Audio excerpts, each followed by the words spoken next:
জামাত ইসলামী, আপনাদের ভূমিকা কি? ৭১ সনে আপনারা তো যুদ্ধ করেন নাই, দেশ স্বাধীনে জড়িত ছিলেন না। আরে কালুয়া স্লোগান তো ওবায়দুল কাদের থাকা অবস্থায় ছিল। আমার জীবনে এই স্লোগান আমি শুনি নাই।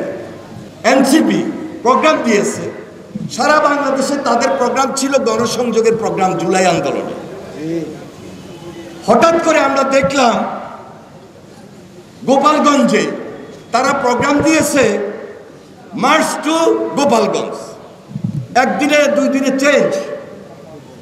এটা আমি মনে করি এটা তলিয়ে দেখা দরকার, এর পিছনে কোনো হীন উদ্দেশ্য আছে কিনা।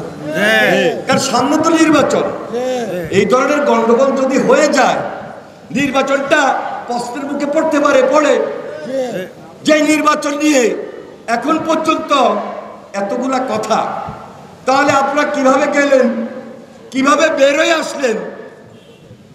যদি আমি এনসিপিকে বলি মজিদবাদের যদি কবর দিতে হয়, গোপালগঞ্জ যাওয়ার দরকার আছে? আরে মজিদবাদের কবর তো মজিদবাদেই দিছে। মজিদবাদের কবর তো ৭২, ৭৩, ৭৪, ৭৫ গত ১৭ বছর হাসিনা দিয়েছে। আমার আপনার আন্দোলনের মধ্য দিয়ে কি মজিদবাদ কবর হয় নাই? মজিদবাদ কবর দিতে হলে কি গোপালগঞ্জে দিতে হবে? আমি যখন দেখলাম সকালবেলায় ইউনোর গাড়ি, পুলিশের গাড়ি, নিরাপত্তাহীনতায়, তাহলে সেখানে আমাকে চিন্তা করা দরকার ছিল আমার পরবর্তী কর্মসূচির ধাপটা কি ধরনের হবে, হওয়া উচিত কিনা। হলেও আমি সকল রাজনৈতিক দলের সঙ্গে তাৎক্ষণিক মুহূর্তে আলোচনার দাবি রাখে না, বরং আমরা লক্ষ্য করেছি। দেখুন, আমরা এখানে অনেকেই ছাত্র রাজনীতি করেছি। আমার ছাত্র রাজনীতি করতে করতে আমরা এখানে নেতৃত্বে এসেছি। আমার জীবনে এই স্লোগান আমি শুনি নাই। আরে কালুয়া স্লোগান তো ওবায়দুল কাদের থাকা অবস্থায় ছিল, কিন্তু কালুয়ার স্লোগান মানুষ কখনো গ্রহণ করে নাই, পছন্দ করে নাই। আর কালুয়ার সঙ্গে জামাত বলেন, এনসিপি বলেন, তারেক জিয়ার সম্পর্কে যে স্লোগানটা দিয়েছে মুখে নেওয়ার মতো। তাহলে একসঙ্গে আন্দোলন করলাম, একসঙ্গে লড়াই করলাম, ফ্যাসিবাদের কর্তৃত্বকে রুখে দেওয়ার জন্য মাঠে ময়দানে ঐক্যবদ্ধভাবে ছিলাম। 17 বছর ছিলাম।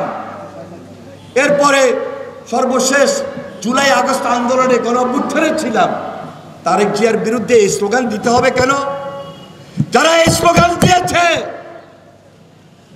এই স্লোগানের মধ্যে হীন উদ্দেশ্য আছে। তারেক রহমান 17 বছর লড়াই করেছেন, নির্যাতিত ছিলেন, সংগ্রামী ভূমিকা অবতীর্ণ হয়ে পুরো জাতিকে ঐক্যবদ্ধ করেছিলেন। আজকে তারেক রহমানের বিরুদ্ধে এইভাবে স্লোগান দেওয়া, এইভাবে বক্তব্য দেওয়া, আমরা মনে করি এটা শোভা পায় না। হ্যাঁ, অনেকে আমাকে বলেছেন ওনারা এনসিপি করছেন, একটা দল, নতুন দল, অভিজ্ঞতার অভাব আছে। কিন্তু জামাত ইসলামের তো অভিজ্ঞতার অভাব নাই। তাহলে কি আমরা ধরে নিতে পারি জামাত ইসলাম তাদেরকে মিসগাইড করেছেন, ভুল পথে হাঁটার পরামর্শ দিয়েছেন?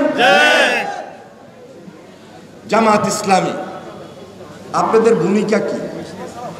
৭১ সনে আপনারা তো যুদ্ধ করেন নাই, দেশ স্বাধীনে জড়িত ছিলেন না। শহীদ রাষ্ট্রপতি জিয়া রহমানের নেতৃত্বে দেশের মানুষ যুদ্ধ করেছে, লড়াই করেছে, সংগ্রাম করেছে, স্বাধীনতার ঘোষণা দিয়েছে, রণাঙ্গনে ঝাঁপিয়ে পড়েছে। স্বাভাবিক কারণেই একটা পার্থক্য তো আছে রাজনীতিতে। তাহলে গত আন্দোলন সংগ্রামে আপনাদের ভূমিকা ছিল, অস্বীকার করি না, একসঙ্গে মিলিত আন্দোলন করেছি। যাই হোক, ভালো পরামর্শ দেওয়াটা জরুরি ছিল, দরকার ছিল, কিন্তু দেন নাই। আমরা আশা করেছিলাম, প্রত্যাশা করেছি। লক্ষ্মীপুর আইডিয়াল আলিম মাদ্রাসা জাগতিক ও নৈতিক ইসলামী শিক্ষার সমন্বয়ে আপনার সন্তানকে সৎ, যোগ্য, আলেম দ্বীন ও দেশপ্রেমিক সুনাগরিক হিসেবে গড়ে তোলার অঙ্গীকার নিয়ে লক্ষ্মীপুর আইডিয়াল আলিম মাদ্রাসা আছে আপনার পাশে। এখানে প্লে থেকে আলিম পর্যন্ত সাধারণ বিভাগ, বিজ্ঞান বিভাগ, হিফজুল কোরআন ও গার্লস শাখায় ভর্তি চলছে। এখানে রয়েছে উন্নত যোগাযোগ ব্যবস্থা এবং রুচিশীল ও শিক্ষাবান্ধব পরিবেশ। আবাসিক অনাবাসিক ডে কেয়ার ব্যবস্থা। লক্ষ্মীপুর আইডিয়াল আলিম মাদ্রাসা, কোর্ট বিল্ডিং সংলগ্ন জুমুল স্টেশন, সদর, লক্ষ্মীপুর। নোয়াখালী টিভি, বৃহত্তর নোয়াখালীর প্রতিচ্ছবি।